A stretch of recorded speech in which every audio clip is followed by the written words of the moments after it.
नमस्कार दोस्तों, विधिक रक्षा में एक बार फिर से आप सभी का स्वागत है। पिछले वीडियो में मैंने बताया था कि कॉन्स्टिट्यूशन क्या होता है और इंडियन कॉन्स्टिट्यूशन में क्या चीज़ें समाविष्ट की गई हैं। आज के वीडियो में हम बात करेंगे कॉन्स्टिट्यूशन के हिस्टोरिकल बैकग्राउंड के बारे में, यानी कि कॉन्स्टिट्यूशन की शुरुआत कहाँ से हुई, कैसे हुई और कैसे कैसे इसकी ज़रूरत पड़ती गई। उन सभी चीज़ों पर हम आज एक बार प्रकाश डालेंगे। इस वीडियो को शुरू करने से पहले आप सभी से निवेदन करना चाहूँगा कि ज़्यादा से ज़्यादा आप इस चैनल को सब्सक्राइब करें ताकि ज़्यादा से ज़्यादा लोगों तक ये चैनल पहुँच सके और उनको विधिक रक्षा के बारे में पता चल सके और विधिक जानकारी जो भी उन्हें चाहिए हो वो इस चैनल के माध्यम से सभी लोगों को मिल सके। तो चलिए आज के वीडियो की शुरुआत करते हैं कॉन्स्टिट्यूशन से। कॉन्स्टिट्यूशन के हिस्टोरिकल बैकग्राउंड पर आज हम इस वीडियो में चर्चा करने जा रहे हैं। सबसे पहले तो मैं आपको बताना चाहूँगा कि किसी भी देश का जो कॉन्स्टिट्यूशन होता है वो जो उस देश का पास्ट होता है उससे जन्म लेता है, यानी कि इतिहास में उस देश में क्या कुछ हुआ है उन घटनाओं से उस संविधान का जन्म होता है और भविष्य में उस देश में क्या कुछ होना है, क्या कुछ होगा, क्या कुछ कैसे चलेगा, जो सिस्टम होगा वहाँ का, वो सब उस संविधान पर डिपेंड करता है। तो अगर यहाँ पर हम बात करें भारतीय संविधान की यानी कि इंडियन कॉन्स्टिट्यूशन की, तो इंडियन कॉन्स्टिट्यूशन जैसा कि मैंने पहले भी आप सभी को बताया था कि कोई पॉलिटिकल रेवोल्यूशन का रिजल्ट नहीं है। जो इंडियन कॉन्स्टिट्यूशन है वो किसी राजनीतिक क्रांति से जन्मा हुआ संविधान नहीं है, बल्कि यह संविधान कुछ जो एमिनेंट पर्सन्स थे, कुछ ऐसे लोग थे, विख्यात लोग थे जिन्होंने इस देश का जिम्मा संभाला और उन्होंने जो करंट सिस्टम था जिसको हम ब्रिटिश रूल के नाम से जानते हैं, उसको उस सिस्टम में सुधार करने के लिए कुछ लोगों ने प्रयास किया। और जैसा कि हम सभी जानते हैं कि ब्रिटिशर्स से हमको आज़ादी दिलवाई और आज़ादी के बाद देश का सिस्टम कैसे चलेगा, वहाँ की जो गवर्निंग बॉडीज होंगी वो कैसे चलेंगी, इन सब के बारे में बताया। तो हमारे देश का जो संविधान है वो किसी राजनीतिक क्रांति का से जन्म लिया हुआ संविधान नहीं है, बल्कि देश के कुछ प्रतिनिधियों द्वारा, उनकी रिसर्च द्वारा तैयार किया गया एक संविधान है। अब हम बात करते हैं कि इंडियन कॉन्स्टिट्यूशन की शुरुआत कहाँ से हुई या करंट जो सिस्टम हमारा पॉलिटिकल सिस्टम चल रहा है उसकी शुरुआत कहाँ से हुई। जैसा कि मैंने अभी वीडियो में बताया कि किसी भी देश का जो संविधान होता है उसकी शुरुआत उसके पास्ट से होती है। तो अगर इंडिया के पास्ट में हम जाते हैं तो पहले यहाँ पे हिंदू राजाओं का राज हुआ करता था, उसके बाद मुगल पीरियड आया। तो हिंदू जो राजा थे उनका और मुगल पीरियड को हम किनारे कर देते हैं। यहाँ पर हम आज बात करेंगे सिर्फ और सिर्फ ब्रिटिश रूल की, क्योंकि जो करंट सिस्टम हमारे यहाँ चल रहा है इस कंट्री में वो ब्रिटिश रूल से बहुत हद तक जो है इंस्पायर्ड है। तो यहाँ पर हम बात उसी से करेंगे। तो सबसे पहले बात करते हैं कि ब्रिटिश रूल की शुरुआत कहाँ से हुई। जैसा कि आप सभी को मालूम होगा कि हम सभी को पता है कि ब्रिटिश रूल की शुरुआत हम 1600 ईस्वी से मानते हैं। 1600 में जब ईस्ट इंडिया कंपनी की स्थापना होती है भारत में, तब वहां से ब्रिटिश रूल की शुरुआत हम मानते हैं, लेकिन ऐसा नहीं है। सन 1600 में जब ईस्ट इंडिया कंपनी भारत में आई तो वो सिर्फ व्यापार के लिए आई थी, ना कि इस देश पर राज करने के लिए। लेकिन धीरे धीरे सिचुएशंस ऐसी बदलती गईं और चीज़ों में ऐसा डेवलपमेंट होता गया, इसकी वजह से धीरे धीरे करके ईस्ट इंडिया कंपनी पूरे देश में फैलती गई और इस देश पर राज करना शुरू कर दिया अंग्रेजों ने। तो इन सभी चीज़ों को कैसे ब्रिटिशर्स इंडिया में आए और कैसे धीरे धीरे उन्होंने अपने आप को डेवलप किया, इन सभी को हम विस्तार से चर्चा करेंगे इस वीडियो के माध्यम से। और इस पूरे डेवलपमेंट प्रोसेस को मैंने 5 भागों में बांटा हुआ है। सबसे पहले हम बात करेंगे 1600 से लेकर सन 1765 तक। दूसरे फेज में आएगा 1765 से 1858। तीसरे फेज में आएगा 1858 से 1919, और 1919 से आएगा 1947, और 1947 से 1950।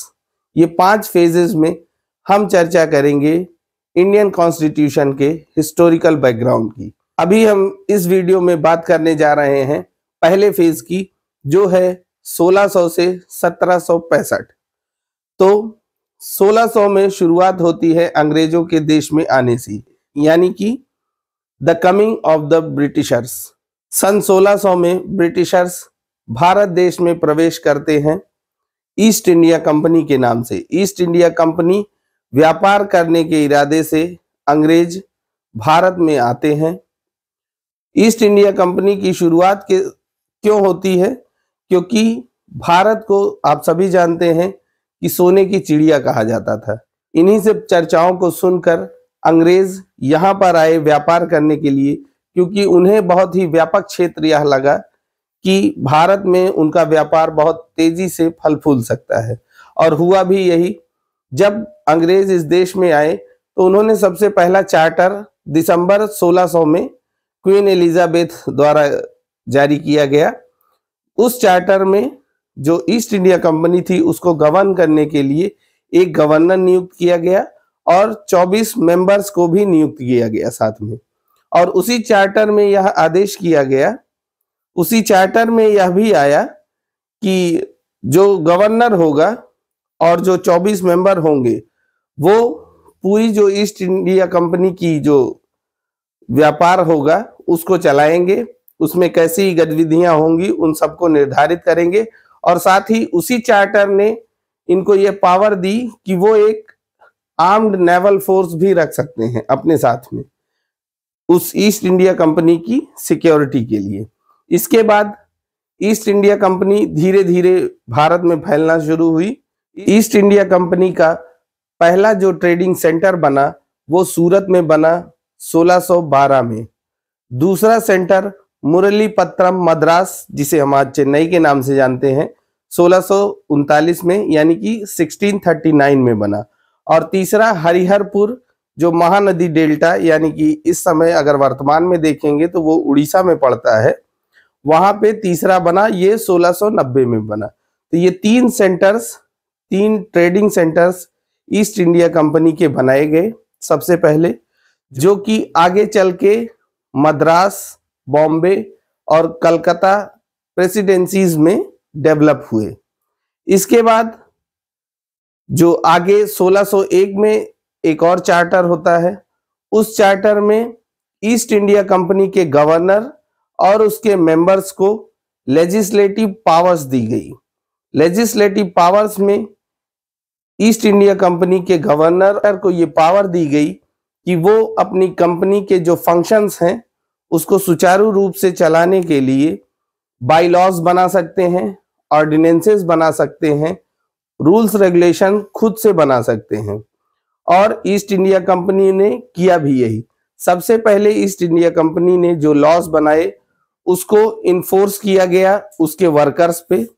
उनके वर्कर्स को उन लॉज को मानना था, उनको फॉलो करना था। फिर धीरे धीरे ईस्ट इंडिया कंपनी ने पता नहीं कैसे, लेकिन जो लोकल लीडर्स थे, जो लोकल रूलर्स थे, उनको भी अपने प्रभाव में लिया। और उसके बाद ईस्ट इंडिया कंपनी जहां पर भी जाती थी वो अपने नियम, अपने कायदे, अपने कानून के अनुसार ही काम करती थी। और जो लोकल रूलर्स थे वो भी ईस्ट इंडिया कंपनी की बात हमेशा मानते रहे। ऐसे ही करके धीरे धीरे ईस्ट इंडिया कंपनी इस्टेब्लिश होती गई। अब बात करते हैं 1726 के चार्टर की, यानी कि 1726। 1726 का जो चार्टर था उसमें एक बार फिर से जो ईस्ट इंडिया कंपनी के गवर्नर थे और उनके जो मेंबर्स थे उनको लेजिस्लेटिव पावर दी गई कि वो बाई लॉज बनाएंगे, ऑर्डिनेंसेस बनाएंगे और उन ऑर्डिनेंसेस को इन्फोर्स भी किया जाएगा। और ये सब करने की पावर गवर्नर को दी गई, जो ईस्ट इंडिया कंपनी का गवर्नर था उसको दी गई। और इसके साथ ही मेयर कोर्ट्स का इस्टेब्लिशमेंट किया गया, जो 3 प्रेसिडेंसीज मद्रास, बॉम्बे, कलकत्ता बनाई गई।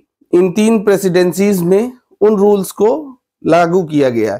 इसी के साथ ही भारत देश में इन 3 प्रेसिडेंसीज का जो क्षेत्र था उसमें पहली बार इंग्लिश लॉ की शुरुआत हुई। यहां से इंग्लैंड का जो लॉ था वो भारत में धीरे धीरे जन्म लेना शुरू करता है। यहां से शुरुआत होती है इंग्लिश लॉ की, जो कि सबसे पहले इन 3 प्रेसिडेंसीज में प्रभावी हुआ, जो कि जिसका अनुपालन मेयर कोर्ट जो बनाई गई वो करती थी। लेकिन ईस्ट इंडिया कंपनी को रूलिंग पावर बनने के लिए 18th सेंचुरी के आधे से ज्यादा भाग बीत जाने का इंतजार करना पड़ा। 18th सेंचुरी के जो सेकेंड हाफ था उसमें ब्रिटिश रूल की शुरुआत सही से मानी जाती है, जब मुगल के आखिरी मजबूत शासक औरंगजेब की डेथ होती है। उसके साथ ही ब्रिटिश रूल की शुरुआत मानी जाती है। जब औरंगजेब की डेथ हुई तो बंगाल के क्षेत्र में बहुत सारा केओस फैल गया। उसी केओस का लाभ उठाकर ब्रिटिशर्स ने पूरा एडवांटेज लिया और जो बंगाल के आखिरी शासक थे नवाब सिराजुद्दौला, उनसे ब्रिटिशर्स का युद्ध होता है सन 1757 में, और प्लासी के युद्ध में सिराजुद्दौला की हार होती है। और यहां से ईस्ट इंडिया कंपनी अपने आप को और मजबूती के साथ बंगाल में इस्टेब्लिश करती है, और यहां से ब्रिटिश रूल की नींव भारत देश में रखी जाती है।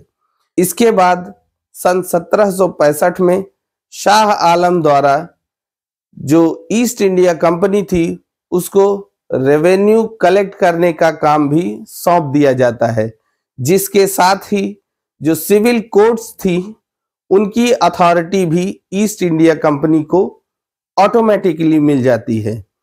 इसके साथ ही ब्रिटिश रूल की शुरुआत पूरे देश में होती है, और ईस्ट इंडिया कंपनी जो एक व्यापारी चोला ओढ़े हुए अभी तक मौजूद थी इस देश में, पहली बार अपना व्यापारी चोला उतार कर एक रूलर के रूप में इस देश में प्रेजेंट होती है।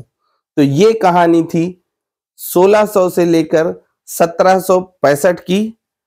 अगले वीडियो में मैं आपको इसके आगे के पार्ट के बारे में बताऊंगा, कैसे हमारा जो करंट सिस्टम है, करंट जो पॉलिटिकल सिस्टम भारत देश में चल रहा है, उसका इस्टेब्लिशमेंट कैसे धीरे धीरे इस इतिहास के द्वारा किया गया।